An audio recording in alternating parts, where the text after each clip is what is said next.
Hi there, and welcome to The Daily Gardener, an almanac of garden history, literature, and small botanical joys. I'm Jennifer Ebling, and today is March 19th. Mid-March is when gardens start activating. The light is brighter now, longer. There's a glow to it, a quality we don't have in the fall. The ground is still cold, but not so cold that nothing can begin. Plants are growing outdoors in cold frames and milk jugs even now. And the way we look at the garden changes. We're not just noticing anymore. We're deciding. This tree stays. That shrub gets replaced. Maybe 3 more go right there. Plans begin to form. Orders get placed. The garden moves onto calendars and plans and planners. It becomes something you schedule around. Graduations, trips, other projects that have to happen first. Right about now, mid-March, just after St. Patrick's Day, the garden becomes real in a new way. Not rushed, not idle. Just beginning to move. Here's today's garden history. It was on this day in 1919 that the American botanist Arthur John Cronquist was born. Arthur was a towering figure in the botanical world, known and revered as a master classifier of flowering plants. Arthur spent his life doing work most gardeners take for granted, organizing the living world. At the New York Botanical Garden, where he worked for more than 40 years, Arthur helped shape a system that defined how flowering plants were grouped, named, and understood. Arthur's classification, known simply as the Cronquist system, became a framework used by gardens, herbaria, and plant books around the world. It was careful, demanding work. Long hours with specimens, close study, and a willingness to sit with uncertainty. And then there's the book that many botanists still speak of with a kind of reverence. His Manual of Vascular Plants, often called the Green Bible, a cornerstone for plant identification. Even gardeners who've never heard of Arthur's name still feel his influence. If you grow zinnias, marigolds, or sunflowers, you're brushing against a family Arthur knew intimately, the Asteraceae, also called Compositae.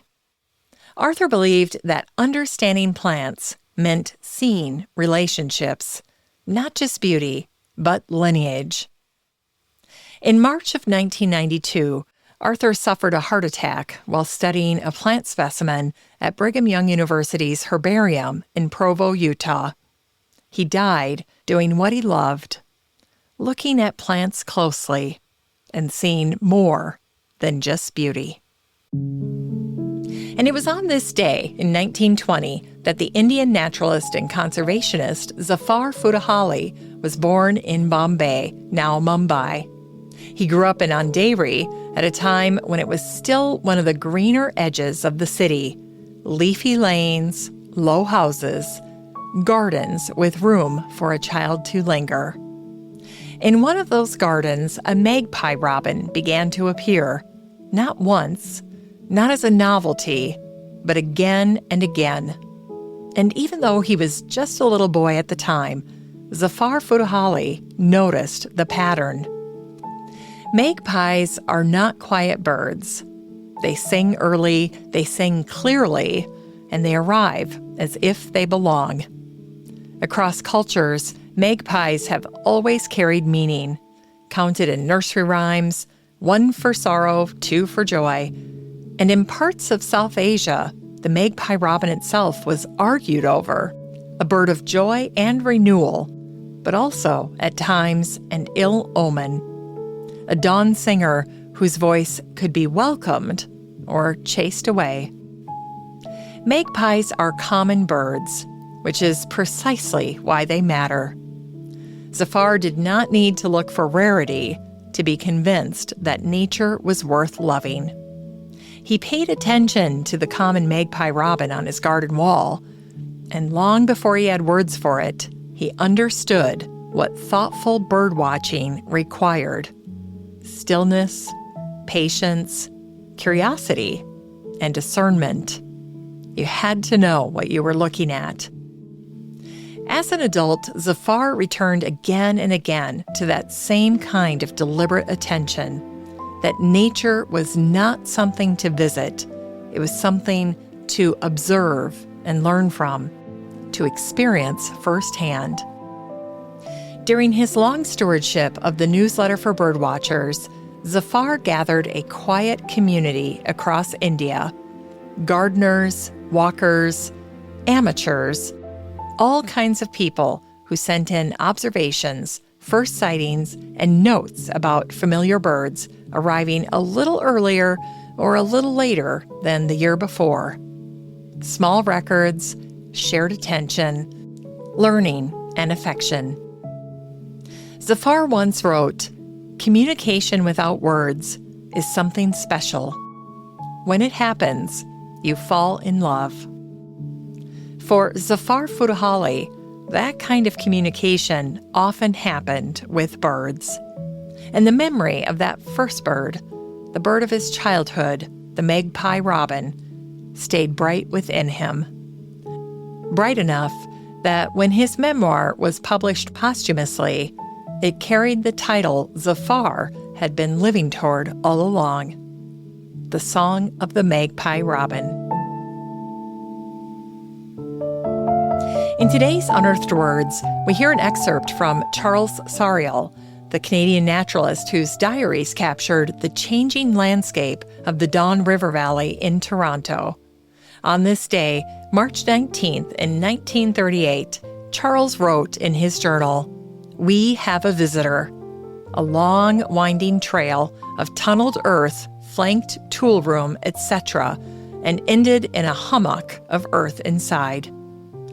Mr. Mole, you can tunnel if you wish, but my flower seeds will be planted elsewhere than where you happen to be." Just a gardener and a mole, and the quiet understanding that spring always has its own ideas.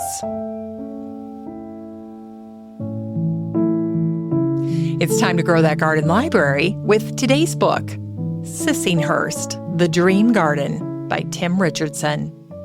As we continue British Gardens Week, today's book walks us through Sissinghurst, not as a perfected postcard, but as a place still in motion.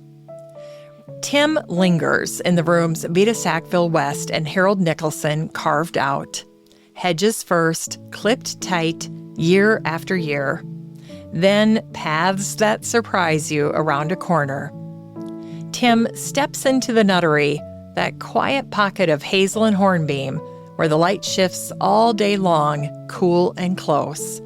Or the rose garden, with Vita's old climbers, unruly, scented, not the tidy hybrids, taking their time with the walls.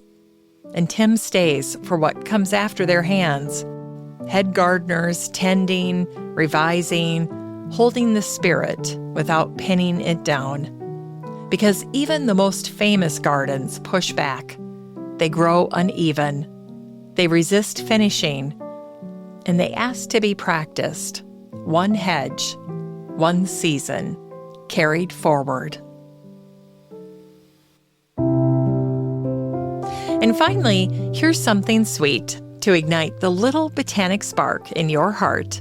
It was on this day in 1824 that the Irish poet William Allingham was born. William grew up in rural Ireland in County Donegal, a landscape shaped by hedgerows, footpaths, and rough ground where the wild presses close to the human world. William spent much of his life walking those edges, places just beyond the garden gate, where land is still deciding what it wants to be. In his much-loved poem called The Fairies, William opens with lines that feel less like a warning and more like a fireside murmur, quietly passed along. Up the airy mountain, down the rushy glen, we daren't go a-hunting for fear of little men. A few careful words, offered at the margins, the kind that belong to the hedgerows, the footpaths, and the quiet ground just beyond the garden gate.